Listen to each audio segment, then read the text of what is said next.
Keindahan salib Kristus jilid 4. Di salib darah Kristus tercurah, di sanalah damai terlimpah. Kolose 1 ayat 20, dan oleh dialah ia memperdamaikan segala sesuatu dengan dirinya, baik yang ada di bumi maupun yang ada di surga. Sesudah ia mengadakan perdamaian oleh darah salib Kristus.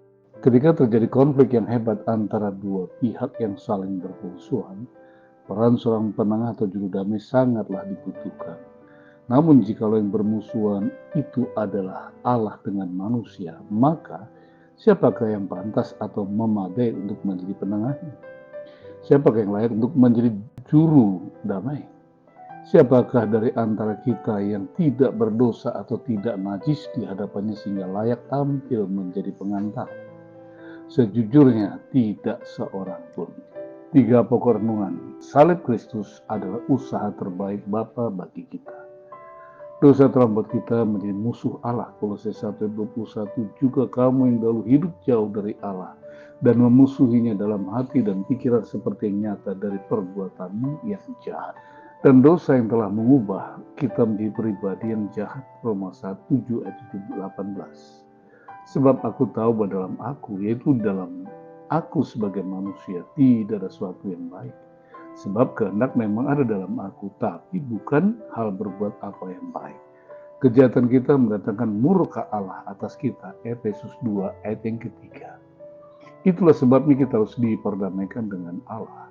Sebab bila mana tidak, kita pasti akan dilanda murkanya dan binasa.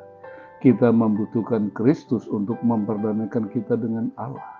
Dan oleh dialah ia memperdamaikan segala sesuatu dengan dirinya.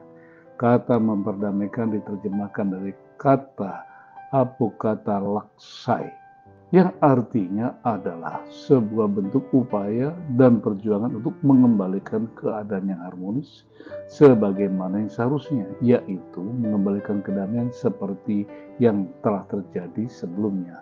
Demi memperdamaikan kita dengan Allah, Kristus harus tersalib. Yang kedua, darah Kristus adalah tinta emas perdamaian. Sesudah ia mengadakan pendamaian oleh darah salib Kristus. Kalimat mengadakan pendamaian ini diterjemahkan dari kata eirene poiesas, yang artinya membangun atau mendirikan perdamaian atau kerukunan dan keharmonisan yang menghasilkan kebersamaan dalam keintiman. Hanya darah Kristus yang mampu meredam murka Allah. Ini jelas tertulis dalam Ibrani 9 ayat 13-14. Sebab jika darah domba jantan atau lembu jantan dan percikan abu lembu muda menguruskan mereka yang najis, sehingga mereka disucikan secara lahiriah, betapa lebihnya darah Kristus yang oleh roh yang kekal mempersembahkan dirinya sendiri kepada sebagai persembahan yang tak bercacat, akan menyucikan hati nurani kita dari perbuatan-perbuatan yang sia-sia, supaya kita dapat beribadah kepada Allah yang hidup. Tanpa darah kudus yang tertumpah, tidak akan pernah ada perdamaian.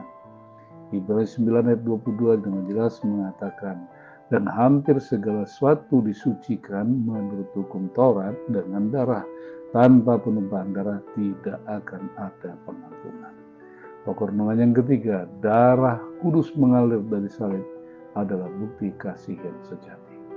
Baik yang ada di bumi maupun yang di surga, sesudah ia mengadakan pendamaian oleh darah salib Kristus. Dalam perjanjian ilahi, darah memegang peran utama. Sejak kejatuhan manusia ke dalam dosa, darah senantiasa dibutuhkan untuk meredam murka Allah, sebagaimana tertulis dalam Ibrani 9 ayat 22. Tanpa penumpahan darah tidak ada pengampunan. Dalam hal ini Kristus telah ditetapkan oleh Allah menjadi jalan pendamaian.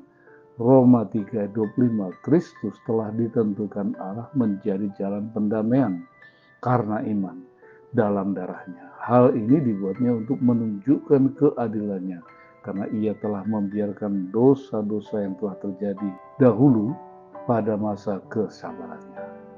Maksud dan tujuan Allah dalam upayanya untuk memperdamaikan dirinya dengan kita yang berdosa ini hanya dapat tercapai melalui darah Kristus. Efesus 2:16 mengatakan, dan untuk memperdamaikan keduanya di dalam satu tubuh, dengan Allah oleh salib dengan melenyapkan perseteruan pada salib itu. Saya tutup dengan 3 closing statement. Yang pertama, sebab kita yang telah diperdamaikan dengan Allah oleh kematian anaknya ketika masih seteru, niscaya kita pasti akan diselamatkan oleh hidupnya. Roma 5 ayat 10. Closing statement kedua, kita telah diperdamaikannya, harus hidup kudus dan tak bercela, tak bercacat di hadapannya. Kolose 1 ayat 22. Closing statement yang terakhir, jadi kita harus bertekun dalam iman, tetap teguh dan tidak bergoncang. Dan tidak mau digeser dari pengharapan Injil yang telah kita dengar dan terima. Kolose 1 ayat 23. Tuhan Yesus memberkati.